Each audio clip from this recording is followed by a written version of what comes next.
I think it's a fair point. And I do think that we become self-involved and self-obsessed as a nation when tragedy hits us. But, yes, Americans kill babies. Yes, that's so. It doesn't make what happened in Boston any less horrific. But, Stan, your thoughts are what there?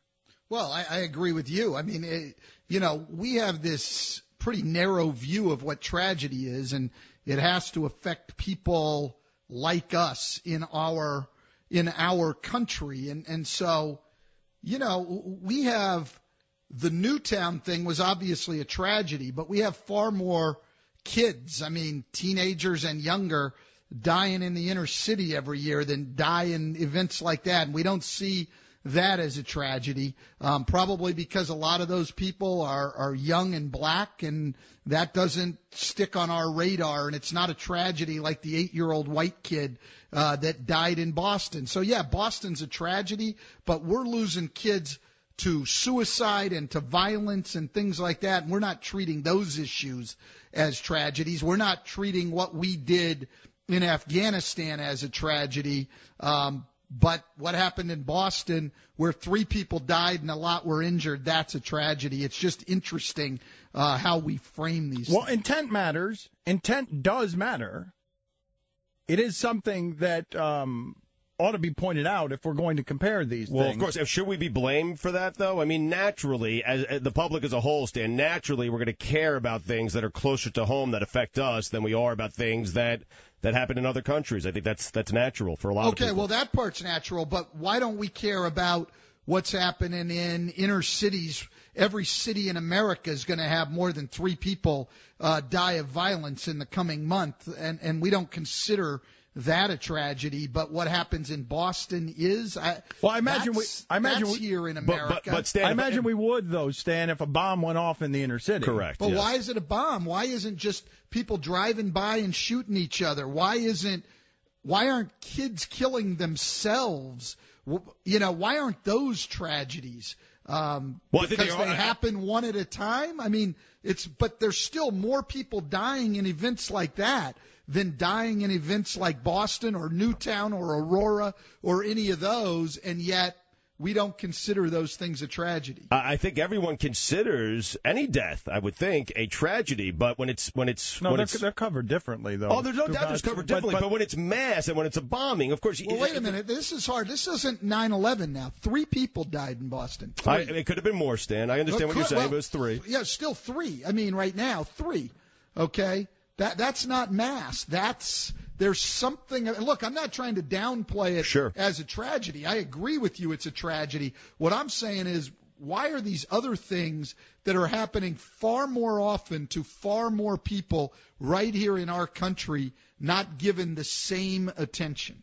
And it's a fair point. I think a lot of people say to themselves, though, Stan, hey, I could see me and my family sitting out there on Boylston Street watching a marathon, and that could happen to us. And I can't see. I think his point is, and I can't see me and my family in the inner city suffering a drive-by shooting, from desperate poverty and desperation, which speaks to his point.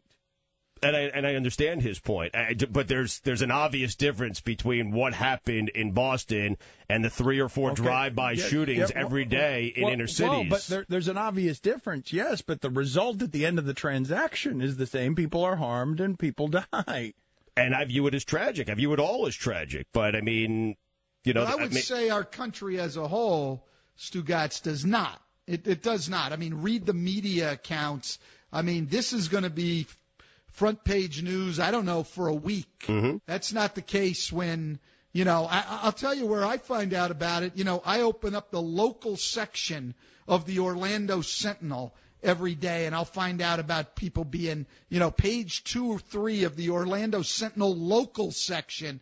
I'll find out about kids, 17, 18 years old being murdered. It's not treated like this is treated. Something that Stan said to me in a conversation that we were having off air is that the way that we combat what happens in Boston is more bombs, because the only thing that can stop a bad guy with a bomb is a good guy with a bomb. And, we don't view the same way tragedies. Can you imagine if somebody else's drones accidentally killed some of our babies? Oh, my gosh. Yeah, no, I can't imagine the reaction. Like, there is a self-involvement of course. in this. I guess what it does is personalize the tragedy, Stan. The fact that it's on a street corner that, in Boston, or that it's at a finish line that any of us could imagine at a finish line at a marathon anywhere in America, you understand how it is that if a bomb went off at a marathon finish line in the Middle East or Kenya or Dubai, we wouldn't suffer it the way that we suffer it here at home. And that makes sense to me, though, Stan. Well, okay, that part I said, even though I don't necessarily agree with it, but it does make sense. I understand that. What I don't understand is all of these other things happening in our country getting, I don't know, a fraction of the media coverage and a fraction of the outpouring of grief and things that this Boston thing has gotten. That I don't understand. For those of you just tuning in, incidentally, Stan took pains to point out he is not downplaying what happened in Boston. He's just marveling at an inconsistency. We were going to talk Dwight here, but that seems like an awkward segue. So a slightly less awkward segue is we will talk to Scott Brooks. Scott Brooks, not about these things. Scott Brooks, Oklahoma City coach, joins us next. Turn Libetard. Go ahead and put your hand to your Adam's apple right now and